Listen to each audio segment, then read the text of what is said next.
Hey yo, what is going on, viewers of the tube? My name is Tyler, and after the altcoin and especially Binance IEO dump, I'm sure some of you feel like this. We flawed, we strained our hearts in pain. We dumped, trying not to cry. We pissed, I smell that dirty spell. A pump no one could deny. Don't you CZ say I just blocked your face. I will always screw you. I can't spend my die, bout to lose my wife. CZ, he will screw you. Matic like a wrecking ball. I never bit so hard a pump. All I wanted was to take a haul. All you ever did was break me. Yeah, you wrecked me.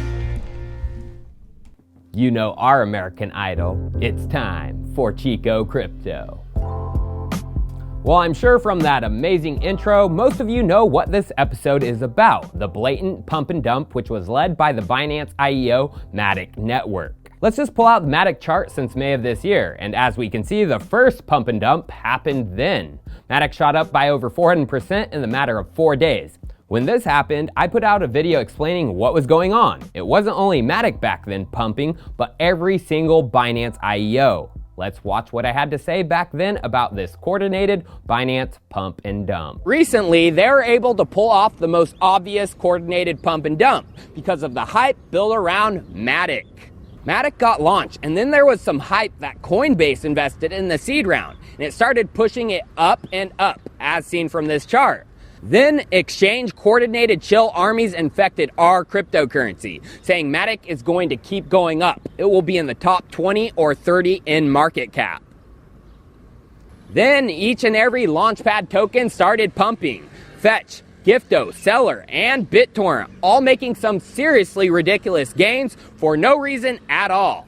And what do you think happened? A coordinated dump by CZ, his cronies, and the shitcoin team members of each of these projects. Matic got crushed. Seller got obliterated.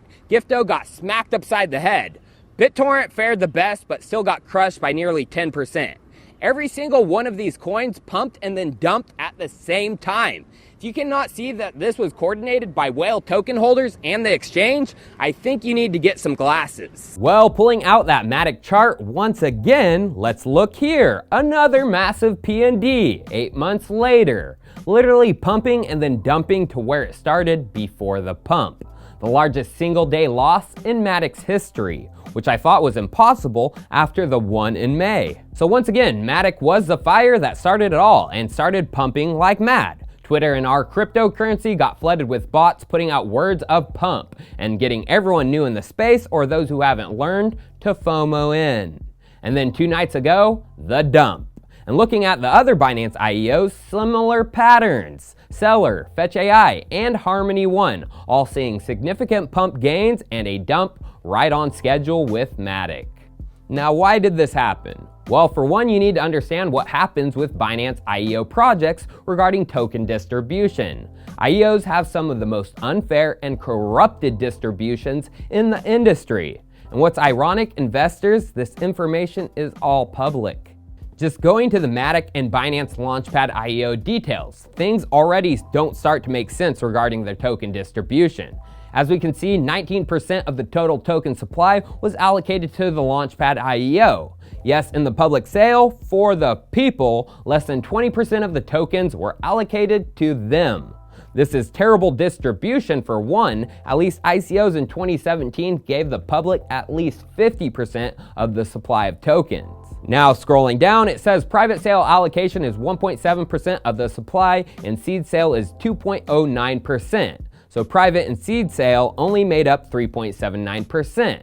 Now going to the chart breakdown, advisors got 4%, staking rewards is 12%, and the team gets 16%, almost as much as the entire public. Foundation, which is the team, gets 22%, and then the ecosystem, which isn't the public, but Matic partners like Binance, get 23.3%. Now here's what's fishy. The website and exchange, Binance, the one running the IEO, doesn't even have the token release schedule correct. At the top it says 32.3% of the total tokens will be the initial circulating supply. Going down to the schedule, does that look like 32% in the beginning of April when the tokens were released? Also, I thought the seed sale only had 2.09%, at max 3.79 if you include the private sale. Doesn't that gray seed sale area look a lot more than 3.79%? Then if you go to where we are today, December 2019, a seed sale looks to control 10% of the supply. What the fuck? Now, after the Matic dump and panic, CZ the FUD Slayer took to his favorite platform, Twitter, and said, "Our team is still investigating the data, but it's already clear that the Matic team has nothing to do with it." A number of big traders panicked, causing a cycle. Going to be a tough call on how much an exchange should interfere with people's trading. He literally posted this just 2 hours after the dump. He already knew the Matic team or himself had nothing to do with this. Oh, really? Well, in Matic's own Telegram chat, Sandeep Nailwal, co-founder, said this: "Please calculate the net amounts transferred to all addresses and check it with our unlock/release schedule. It should be somewhere around the same numbers." Well, a Samuel Gosling put out a tweet and got some panic started. He called out Matic, saying they had transferred 15% of the tokens and liquidated over $60 million USD. Well, old Sammy boy, he made a mistake with his calculations, and he apologized. But still, 3% had been liquidated by the Matic team. So yes, Matic was liquidating tokens. 3% of the supply, over 381 million tokens, has been sold on the Binance exchange.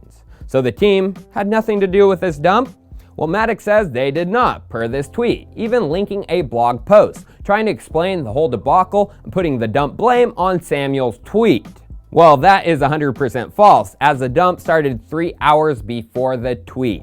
Somebody, they are lying. So, you want to know the real reason for the volatility and dump? It's corruption and skewed token distributions from IEOs.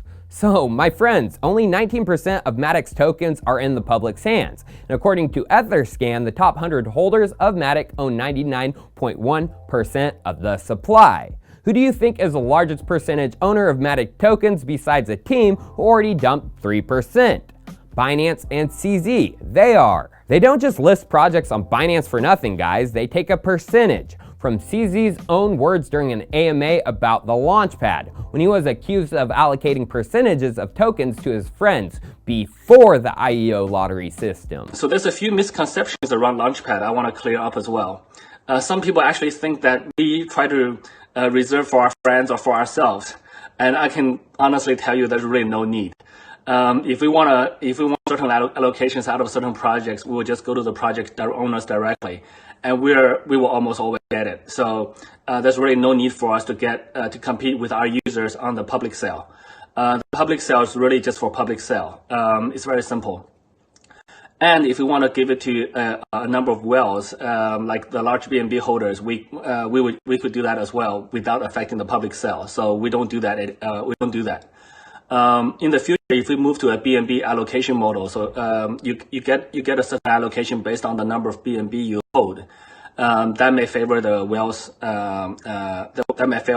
Favor the whales traders. So we may do that in the future. We may not. We haven't decided yet. Yes, CZ, he got himself a chunk of Matic. And the whale traders, aka CZ's cronies on his exchange, they also can get themselves an allocation, not from the public side, but completely private. We could do that as well. Remember, that ecosystem allocation from Matic of over 23%? Well, look at all other Binance IEO ecosystem allocations. Harmony 1, over 20% too. Band Protocol, over 20% too. How about Wink? Oh, even more, but in the 20% range as well. Why do you think all these differing projects, both strategically and fundamentally, have such similar token economics, right down to the ecosystem allocation? Well, Binance and the Binance crony whales are a part of that ecosystem. The whales, the project team, and Binance control these coins, down to the hourly chart movements. Traders are literally at their whim. Just look at Etherscan for Fetch AI. Similar story. Top 100 holders control over 98% of the supply. And it gets worse. Harmony One for ERC20. Only the top 100 holders control 100% of the ERC20 token supply. And Nick White, co-founder of Harmony, said they stand by the whole Matic team. Now, isn't that funny? So what is going on, Chico? Why would Binance and their friends pull off such an epic pump and dump out of nowhere? Well, a couple days ago, a US exchange closure got swept under the rug. Huobi's American arm, HBUS, abruptly gave their customers a week to withdraw, as the exchange would be shutting down on December 15th. Now, there is no official word on why they are shutting down, but they are saying it's because of lackluster exchange performance, which isn't false. The exchange started good after launch, getting over 1 million in volume, but after the July madness, volume has fallen off of a cliff. Although I don't believe them for 1 second that they are shutting down their US arm because they are just giving up. A US exchange arm is a major strategic advantage for any international exchange. They were booted out because of regulators. See, what's suspicious is HBUS, the American arm, just in May launched a new group with the aim of launching institutional products. They said they would be working on token lending, OTC trading, and issuing a stable coin. Well, by July, Huobi launched a new stablecoin under Paxos custody. It was called HUSD, and it would be integrated into Huobi's main exchange first and then HBUS later. Well, it made it to the main exchange. Over 100 million have been issued since launch. But the US exchange? No, because it's a centralized dollar rival. And if you see behind the lines the collapse of Huobi's American arm, you get the feeling it's coming for Binance US too.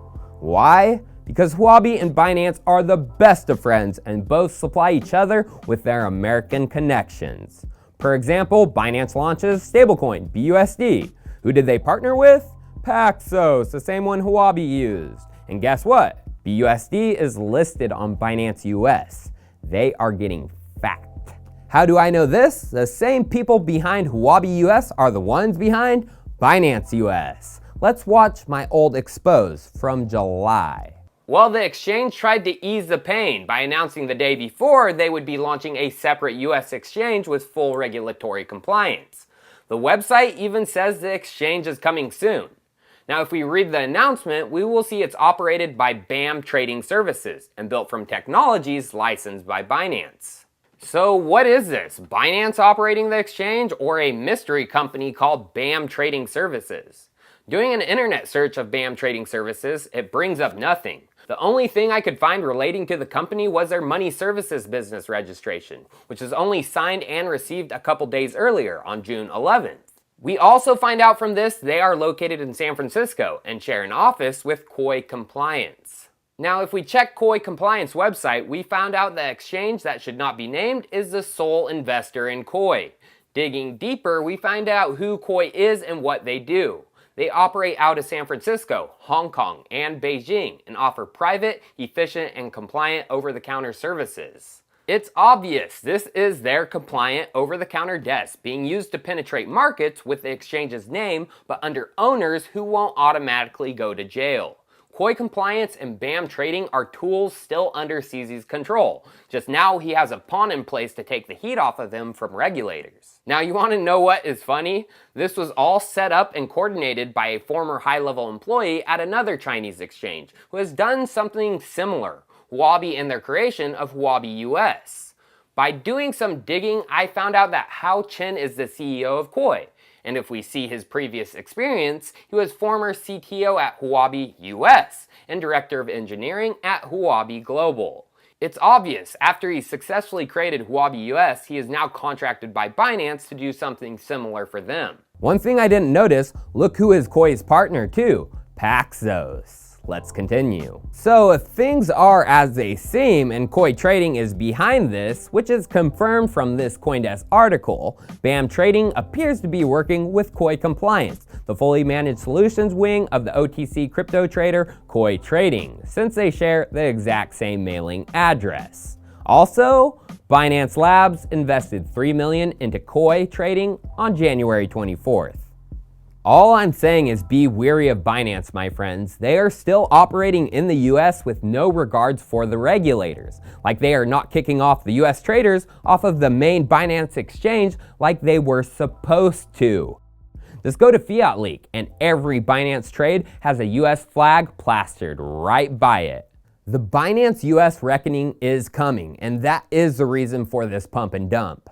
CZ knows this, so he cashed out big time for himself and his friends, or he cashed out big time to pay the bribe to allow him to continue to operate inside of the US. Cheers. I'll see you next time. Just another Matic Monday. Check, check.